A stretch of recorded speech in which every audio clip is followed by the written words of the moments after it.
Exactly, exactly. So this portion of the code that we want only one process to assess, okay?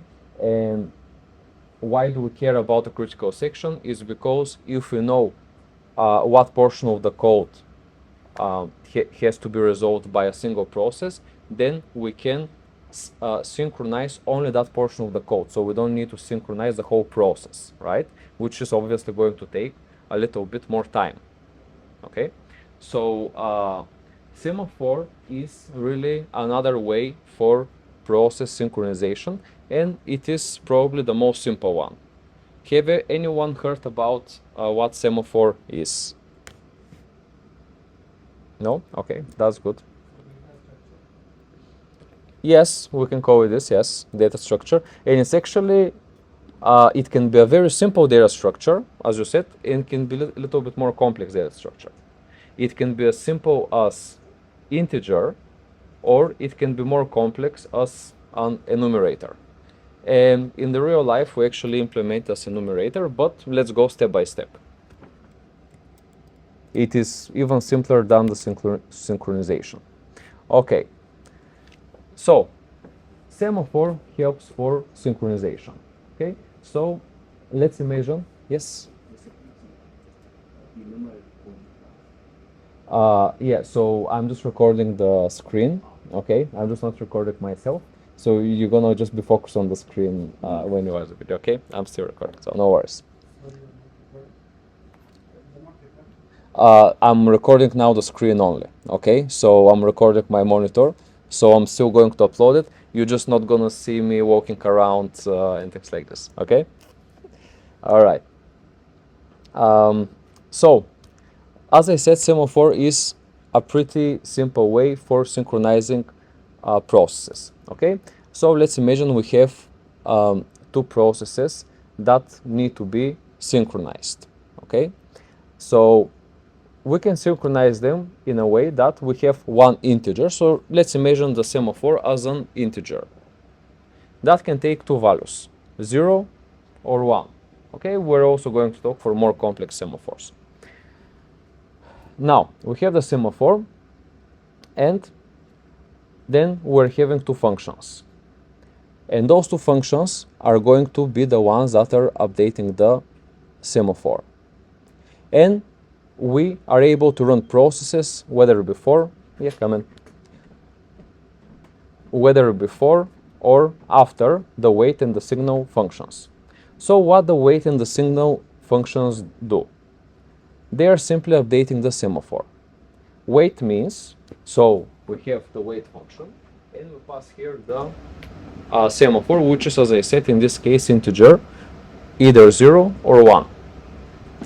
So we're going to say while the integer is smaller or equal to 0, wait. Okay? So when the integer becomes 1, so it's no longer equal to 0, okay? We're obviously taking the resource and we are decreasing the semaphore to be equal again to 0, right? So we were waiting. Once the semaphore was equal to 1, we took the resource and we make it back to 0, so no other process can take this resource. Make sense? Pretty simple, way simpler than the synchronization. Okay, what is happening when we want to have this signal command? So this means when we want to release some resource.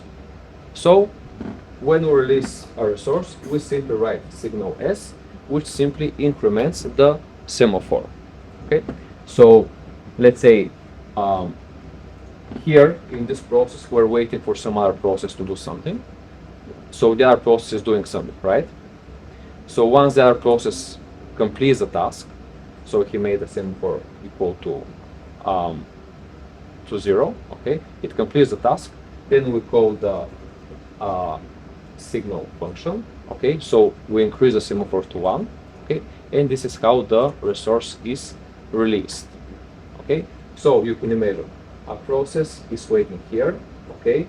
It takes the semaphore, so it does S minus minus, so from 1 the semaphore goes to 0, okay? And after the process completes, we call the signal function, which increases the semaphore to 1, so the resource is available. Okay, any questions so far? You understand how it works? Okay. So this is the case where we use a single integer, and this is how semaphore works. Okay. So as I said, we can have different types of semaphores. Okay. When we think of semaphore as an integer, okay, so we can have binary semaphore and we can have counting semaphore. So obviously the binary semaphore can only take values 0 or 1, okay? And the counting semaphore can be integer within some range, okay? So here is an example with two processes. So let's say we have two processes, P1 and P2, okay? And obviously they both want to start execution, okay? So what we can do, we can have a semaphore that is called sync and is initialized to 0, okay?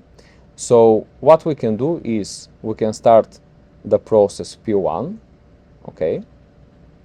And P1 we can execute the statement M1, and once we executed that, we can call the signal semaphore and pass sync here.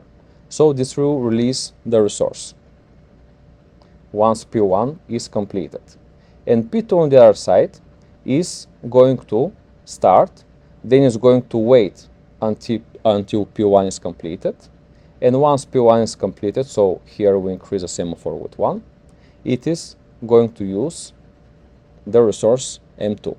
So the only difference really between binary and counting semaphore is that in counting semaphore, obviously you can increase the, let's say, you can imagine the counting semaphore as you having more resources. So let's say if you have 5 resources, obviously until the semaphore becomes a 0, you're going to still have available resources to take.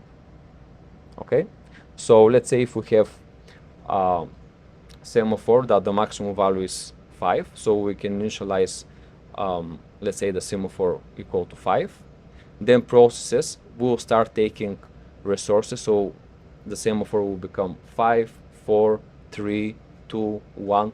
At some point it will become 0. At that time, every next process that wants to assess the resources, obviously we don't have resources, so they will have to wait until some of the other processes calls the signal function that I showed you earlier and increases the number of the semaphore to higher than 0.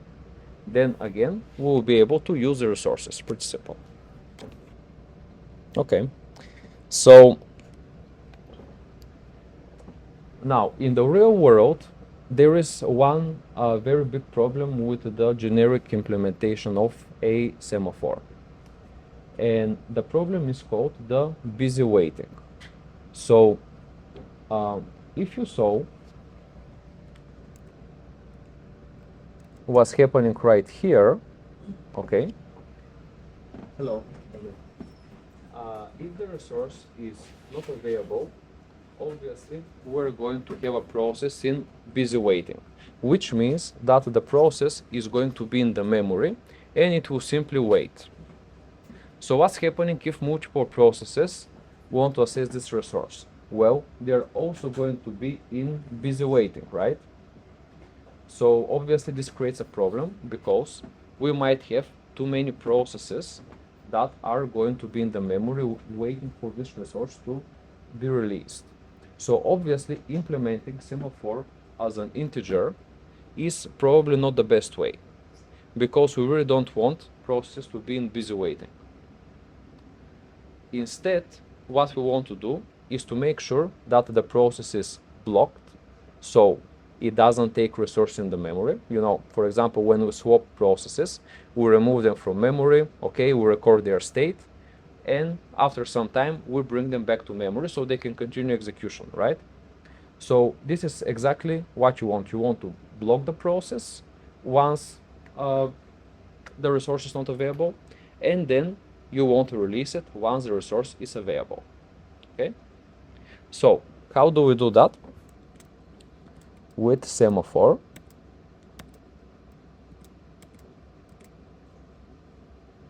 Okay, so here is the explanation.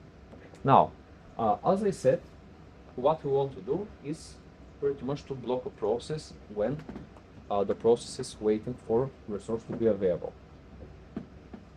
Also, when this resource is available, we want to call wake up, so the process wakes up and continues the execution.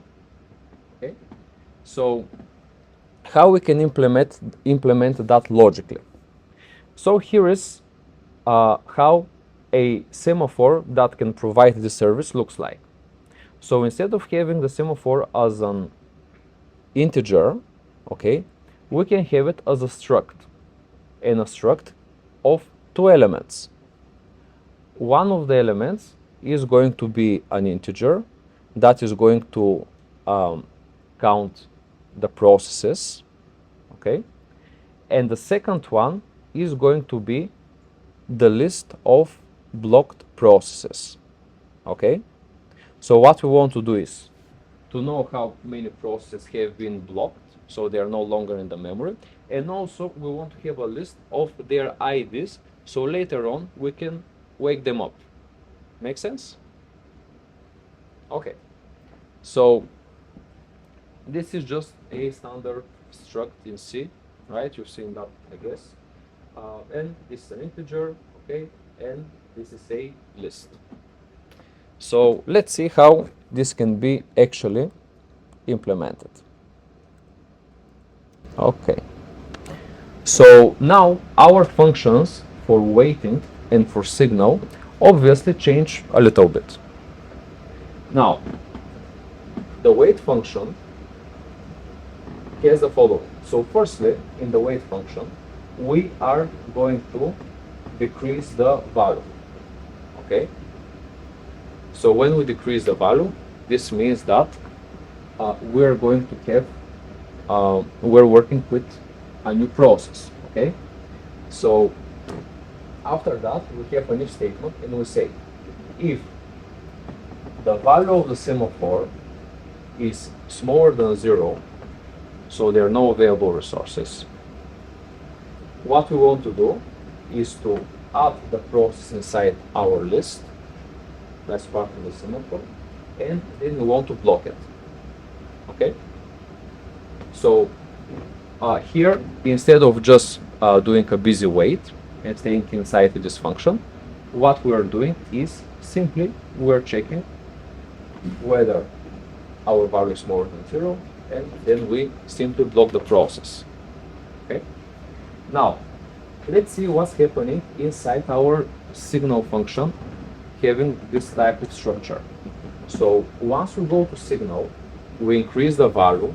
Okay, so we add a resource, obviously, and after that we're checking whether, okay, the value, so the number of processes is higher than 0. Okay, so if it is higher than 0, what we want to do is to take the process and put it back into the ready queue, so we can actually execute it in a memory. Okay, pretty simple. So the only difference is that here, instead of having a busy wait, we're having a list with processes. We put all the blocked processes inside this queue, and then when there is a resource available and when the signal function is called, then we actually wake up those processes. You can clearly see, okay, that to those functions we're actually not really passing any process ID, right? So here I'm not defining which process I want to wake up, and here I'm also not defining which process I want to block. And this is because we don't actually need to do that.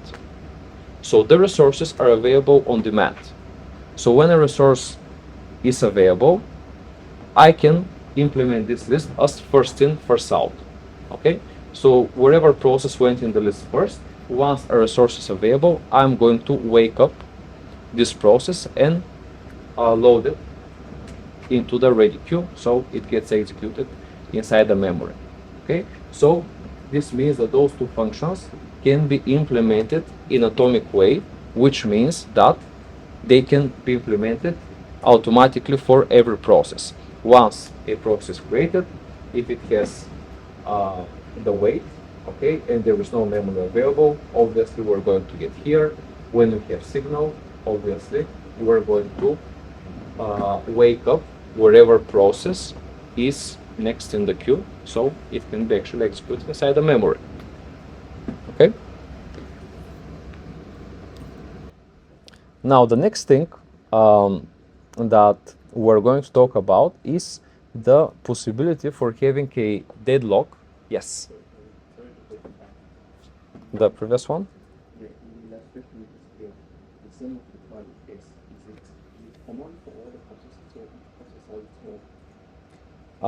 So here's how it works. You can actually create multiple semaphores. Okay. So let's say if you want to execute certain portion of the code or certain process, you can call the wait function before moving on. This is how it works. So you can call the wait function with this semaphore. The semaphore keeps track on the memory. Okay. So let's say I have 5 lines of code that are going to do something in particular space of the memory. Okay. So what I'm going to do before those 5 lines, okay, I'm going to call the wait function just to make sure that there is actually a resource available. And I'm going to pass the semaphore, which I know that for this location, I have this semaphore that's responsible for this memory location. So I'm going to call this semaphore, and I will see whether I have enough space in this location. If I do have space, I'm going to move on, right? I'm not going to trigger this if statement, so nothing is going to get blocked. Just what's going to happen is that the value, so how many available slots we have in the memory, is going to be decreased.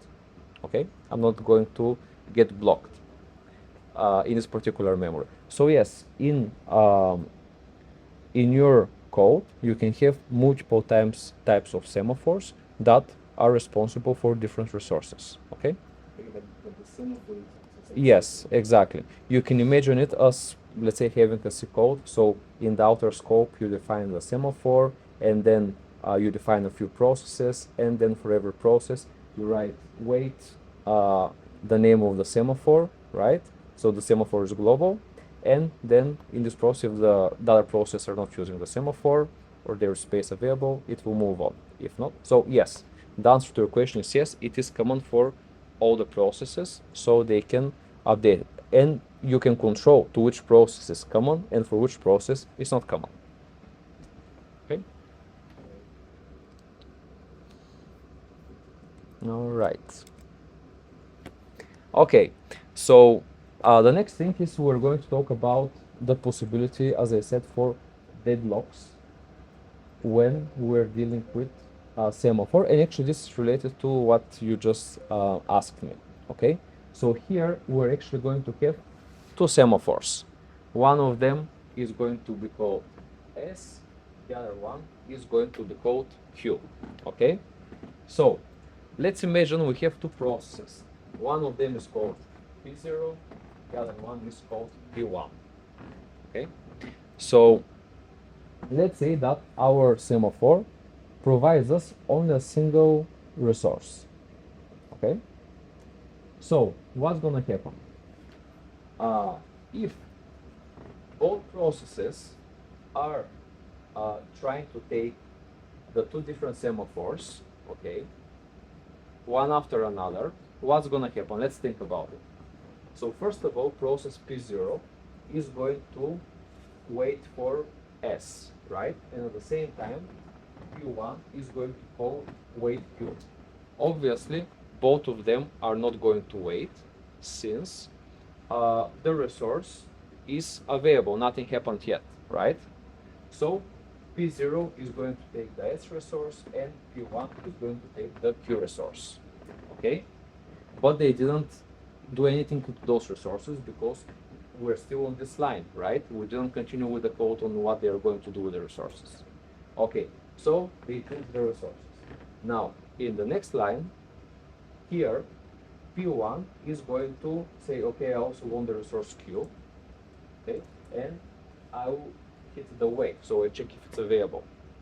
At the same time, P1 is going to hit wait S, so it wants to take also S and check if it's available. However, in the previous step, the process, the semaphore S, okay, is already taken by P0. And also in the previous line, the semaphore Q is already taken down from P1, okay? So this means that this line can never be executed and we're going to wait forever, okay? So if we use integer, we're just going to keep looping in the while loop. If we use the other approach, we're just going to have the processes blocked forever. So this is a situation when two processes can be deadlocked, okay? So obviously this is impossible to be prevented automatically unless unless we are careful in the way we are writing our code, right?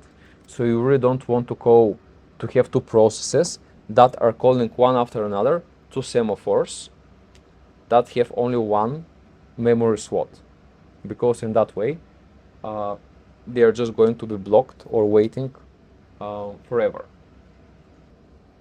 Okay, so next we're going to talk about some classical problems related to semaphores. We're actually going to focus on those last two. Okay, so the first one is called the reading and the writing problem, and the second one is called dining philosopher's problem. Okay. Okay, so the reader's writer's problem is the following. Actually, you can imagine this as reading or writing to any file. Okay, so normally what we have are the readers which are available to read the data, okay, and then they don't perform any updates to the memory or to a specific file. The writers can both read and write, okay? So here is the thing, the readers, in order to read, we don't need to modify the file, anything. So this means that multiple readers can read the same file, right? With the writers, we have a different issue. The issue there is that once a writer is writing, nobody can neither read or write the file, okay? So from here, we can actually have two problems. If there's too many readers, okay, that are reading the file, okay, one after another, then we can actually never start writing, okay? Because in order to start writing, you want nobody to read, okay? You can only write if nobody has opened the file. So you can take the priority and you can prevent anyone from reading then. So if many people want to read all the time, then the writer will starve, or there will be starvation for the writer, okay? On the other side, if the writer takes the priority, okay, and starts editing indefinitely, then the readers will starve because nobody from the readers will be able to read the file, okay? So this is a typical problem with which we can implement semaphores. So how we can do that? For example, we can have one semaphore that is called RW mutex, okay? So this semaphore can take, let's say, values of 0 and 1. If the value is 0, we cannot write. If the value is 1, we can write. Okay. We can also have an integer that is called read count that keeps track on the readers. Okay. So we can say, okay, if we have X amount of readers, I want to stop the readers to read, and I want to start writing because already too many people have read the file. Okay, and we can use the mutex semaphore to do that. So once there are too many readers, we can set the mutex variable to 0, and then the readers are no longer going to be able to read. Okay, so this is one of the typical semaphore problems. All right. Now, another interesting problem is called the dining philosophers problem. Okay, so you can imagine the dining philosophers problem as 5 philosophers, okay, that are sitting around the table. Okay, and there is a bowl of rice in the middle of the table. Okay, so the philosophers can do two things. They can either think or eat. Okay, so if they want to eat, they will need to use chopsticks in order to eat the rice. And obviously every philosopher, in order to eat, if you've eaten with chopsticks, you obviously need 2 chopsticks in order to eat, right? Okay, but let's say the resources are limited. Okay, so we have 5 philosophers, but also we have 5 chopsticks. So what is happening is that if one of them takes 2 chopsticks, so it eats, meaning consuming the resources, there will be no enough chopsticks for the rest of the philosophers.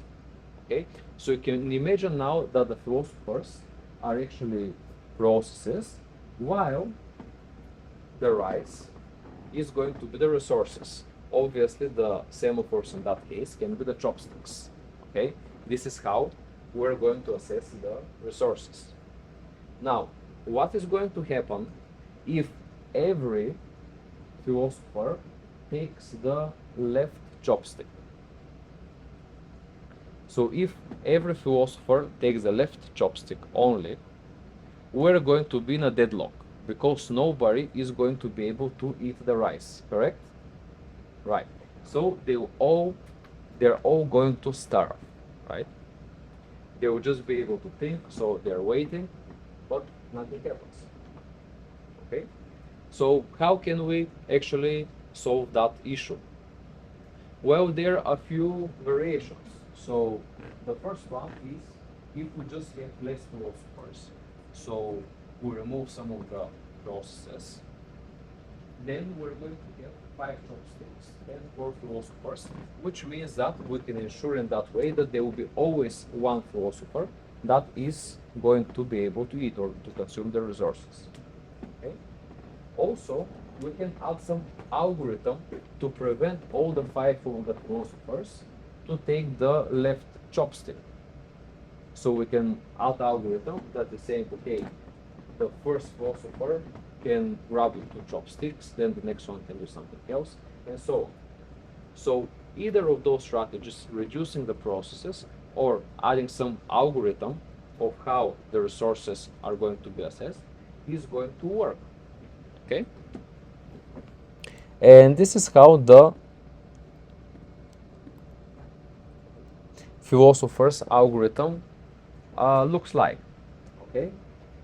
So here, obviously, we have to wait for 2 chopsticks to become available. So obviously, we're going to get the first chopstick. We're going to wait for the second one to become available as well. Once we have 2 chopsticks, we're going to eat, and after that, we're going to release the 2 chopsticks. Okay? So in that way, you can see that we can have 2 semaphores that are allocated to the same resource, and only when the two semaphores are available, only then we can consume the resources in the memory. Okay, so this is another way of implementing semaphores by using two of them. Okay.